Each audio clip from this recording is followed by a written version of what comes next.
ես պետք է մի բան տեսենք ինչ էր երեք քլորում Նիկոլ Փաշինյանը եւ ինչ վիճակում է։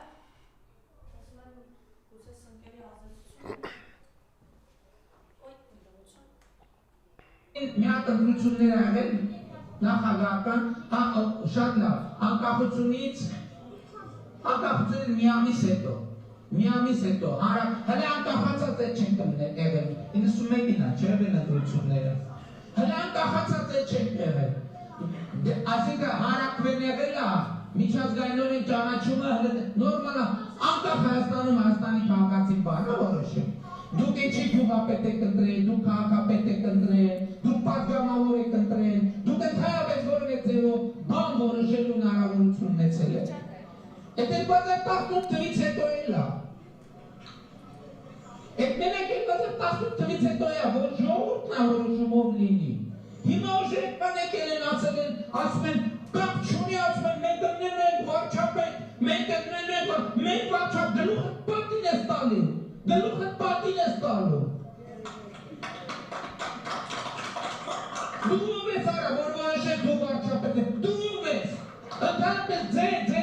խմբակը, դուք ով եք ձեզնից ինչ եք ներկայացում, Հայաստանի Հանրապետությունում մի որոշով կա, դուք քանի քաղաքացու երես եք տեսել ընդհանրապես, ձեր թվում է թե սրաներան 5,000 դրամ բաժանելով դուք քաղաքացուն կարող առնեք, գլուխներդ պատով եք տվել, ով որ կմտածի, որ Հայաստանի քաղաքացուն կարող առնի, իրենք քիթումռութը ջարդվելու է Հայաստանի Հանրապետության քաղաքացու պատին է հագնելու իրանց քիթումռութը, իրանց ոտերն է ջարդվելու Հայաստանի Հանրապետության քաղաքացու պատին են հագնել։ Խնդրեմ, սա ու ինչ արեք ասում 2 օր առաջ, օրինակ հեծում 30,000 գումարներ են դուրս գրել աշխատակիցների համար, թոշակառուների թոշակը 2 ամիս առաջ բարձրացավ։ Հիմա խոսենք այս ընտրակաշարքից եւ այս արդեն այս տերմինալոգիա։ Գիտես Մարիամ, այս ելույթը եթե 2016-17 թվականին Սևանի գժանոցում գժերից մեկը ունենար, համոզված եմ բժիշկները տեղում կորոշեին, որ վիճակը սրվել է եւ պետք է դեղերը կտրուկ ավելացնել։ Բայց ցավոք սրտի իմ սիրելի ժողովուրդ, սա մեր իրականությունն է։ Ես կասկածում եմ Սևանի գժանոցում նման ելույթ ունեցող կա թե ոչ, իրոք կասկածում եմ, որտեղ տեղում դեղերը կտային, տեղը կգար։ Հիմա սա ինչ է խմում կամ քաշում, չեմ հասկանում, ինչ դեղեր է խմում, ինչ է ուտում, նաև սրա հետ մեկտեղ մեղավոր են իրենց ծափթողները, որտեղ գիտես ինչ, երբ որ գժանոցում հենց է, իրանք իրենց փոքր խմբակով պետք է բոլորով պատժվեն, որտեղ իրանք մեր ժողովրդին խաբում են։ Նախագահ Քոչարյանը ընդ որում պետք է ասեմ, որ այս ընտրապայքարում միակ տեխնացուն է,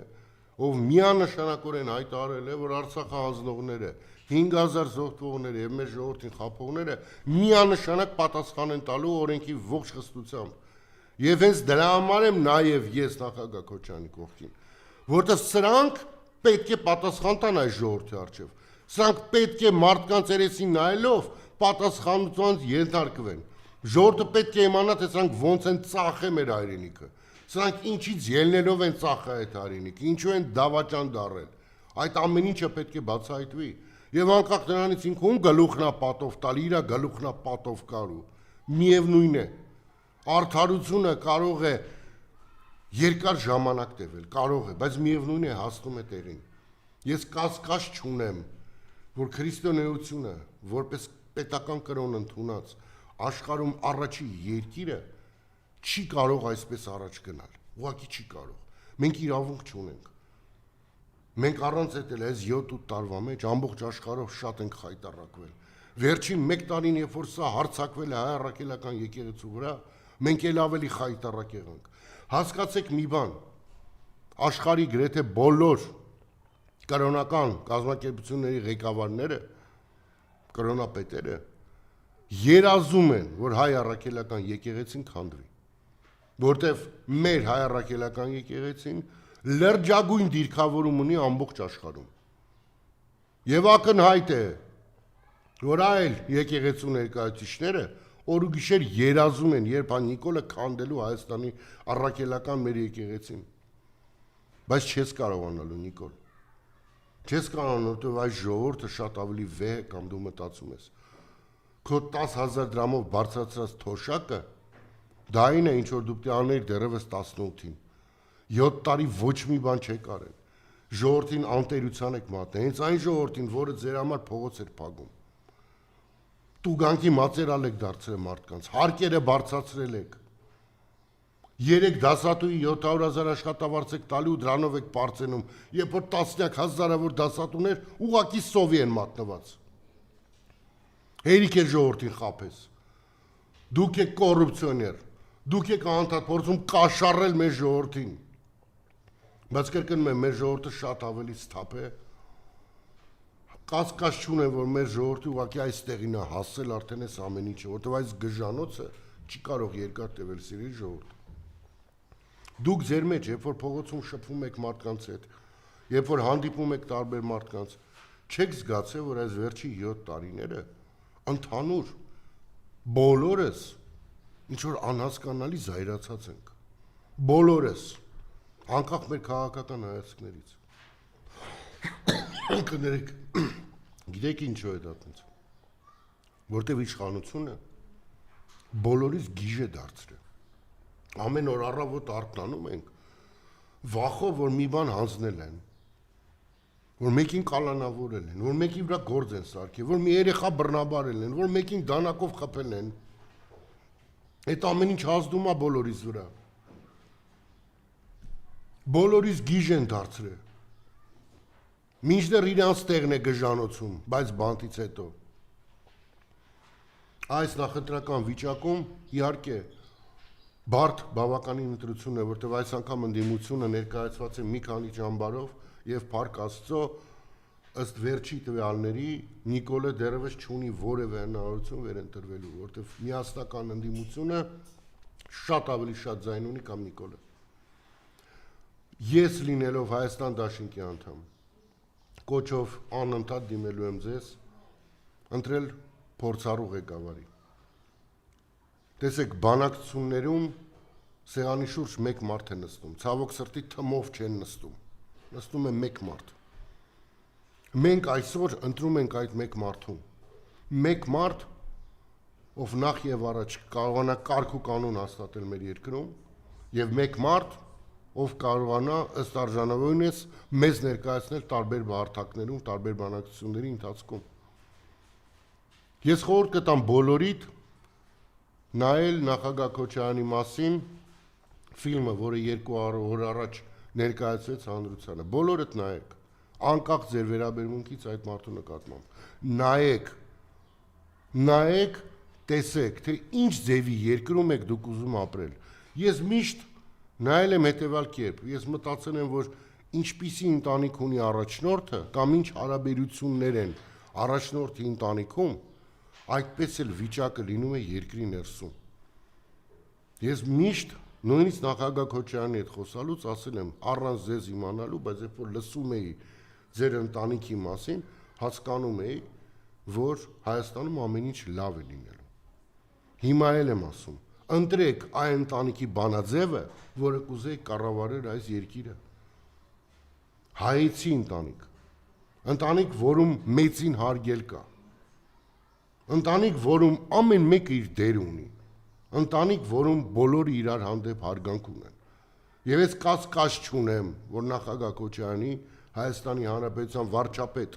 դառնալու դեպքում հենց այդպես է լինելու է։ Կասկած չունեմ, որ նախկինում որոշ սխալները, որոնք եղել են բոլոր իշխանությունները, կասկած չունեմ, որ նախագահ Քոչարյանը պատրաստ է այսօր շտկել բոլոր թերությունները, որոնք որ ժամանակին եղել են։ Ինքը բոլորիցս լավը դա գիտի։ Ինքը մարդ է, ով պատրաստ է կոնստանտ նոր բաներ սովորել, լինել այս դարի մարդ, այս օրվա մարդ, այս տարվա մարդ։ Եվ ինքը ապացուցել է իր պահվածքով, որ ոչ փախչող է, ոչ թաքնվող է եւ մինչեւ վերջ կռիվ տվող է։ Ես Հայաստանում այսօր տես մարդ այլ չեմ տեսնում։ Տեսնում եմ շատ մարդիկ, որոնք կարող էին Հայաստանը ղեկավարեին 2018 թվականին։ Այո, շատ եմ տեսնում, 10-ից ավել միգուցե, որոնք այդ իրավիճակում կարողանային ղեկավարել Հայաստանը։ Բայց այսօր մենք այդ վիճակում չենք։ Այսօր մենք կործանման եզրին կանգնած երկիր ենք եւ ցավոք սրտի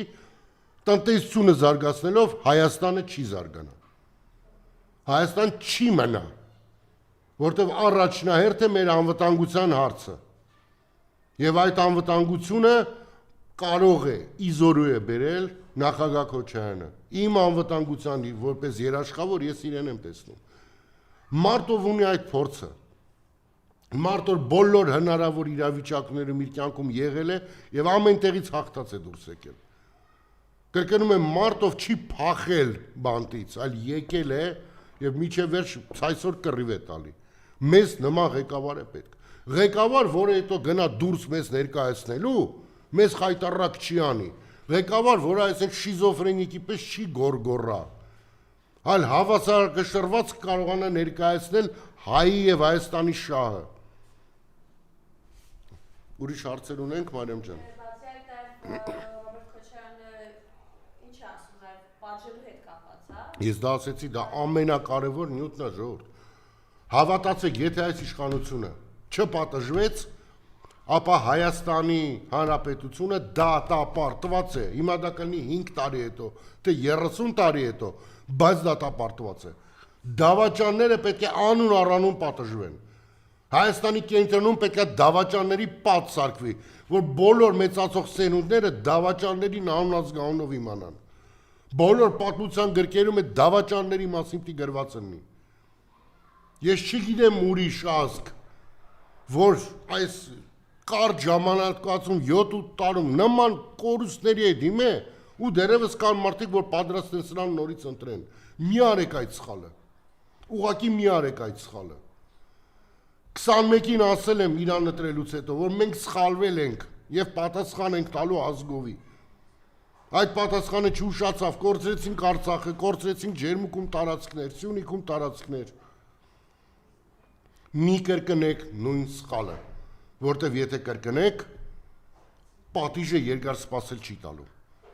Եվ այս անգամ պատիժը լինելու է շատ ավելի դաժան կամ երբևէ պատկերացրել եք։ Որտեվ այս անգամվա պատիժը հայրենիքը կորցնելն է։ Այո, ամեն ինչ այդքան վատ է։ Մի խափնվեք այդ դեբիլ սրտիկներին, մի խափնվեք իրենց կողմից մատնանշած խաղաղությանը։ Որտեվ դա խաղաղություն չէ։ Դա Թուրքիա ադրբեջանցու տակ պարկել է։ Մենք այդ ազգը չենք։ Այսքանը, Մարիամ ջան։